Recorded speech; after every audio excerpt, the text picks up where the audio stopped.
T20 ప్రపంచ cup 2024లో Bharat semi-final కు చేరువైంది. శనివారం జరిగిన సూపర్ 8 రెండో మ్యాచ్ లో బంగ్లాదేశ్ ను 50 పరుగుల తేడాతో ఓడించిన టీమిండియా 4 పాయింట్లతో పాయింట్ల పట్టికలో అగ్రస్థానానికి చేరింది. ఈ మ్యాచ్ లో తొలుత బ్యాటింగ్ చేసిన భారత్ 5 వికెట్ల నష్టానికి 196 పరుగులు చేసింది. అనంతరం బంగ్లాదేశ్ ను 146 పరుగులకు పరిమితం చేసింది. బ్యాటింగ్ లో హార్దిక్ పాండ్యా హాఫ్ సెంచరీతో రాణించగా బౌలింగ్ లో కుల్దీప్ యాదవ్ 3 వికెట్లు తీశాడు.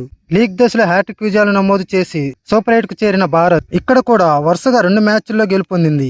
యాంటిగ్యూ వేదికగా బంగ్లాదేశ్ తో జరిగిన మ్యాచ్ లో 50 పరుగుల తేడాతో విజయం సాధించింది. దీంతో టోర్నీలో సెమీస్ కు చేరువైంది.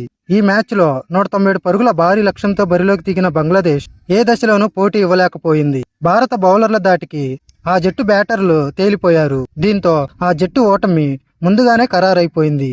కానీ నజ్ముల్ హుస్సేన్ 32 బంతుల్లో 40 రన్స్, తంజిద్ హసన్ 31 బంతుల్లో 29 చేసి జట్టు ఆలౌట్ కాకుండా కాపాడారు. చివరకు బంగ్లాదేశ్ నిర్ణీత 20 ఓవర్లో 8 వికెట్ల నష్టానికి 146 పరుగులకు పరిమితమైంది. భారత బౌలర్లో కుల్దీప్ యాదవ్ 3 వికెట్లతో సత్తా చాటాడు. జస్ప్రీత్ బుమ్రా 2, హర్షదీప్ సింగ్ 2, హార్దిక్ పాండ్యా 1 వికెట్ పడగొట్టారు. అంతకుముందు టాస్ ఓడి తొలుత బ్యాటింగ్ చేసిన భారత్ నిర్ణీత 20 ఓవర్లో 5 వికెట్ల నష్టానికి 196 పరుగులు చేసింది.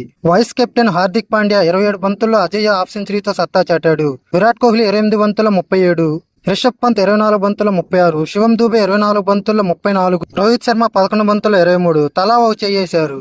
బంగ్లాదేశ్ బౌలర్లో రషీద్ హుస్సేన్ 2, తంజిద్ హాసన్ 2, షకీబ్ అల్ హాసన్ 1 వికెట్ పడగొట్టారు.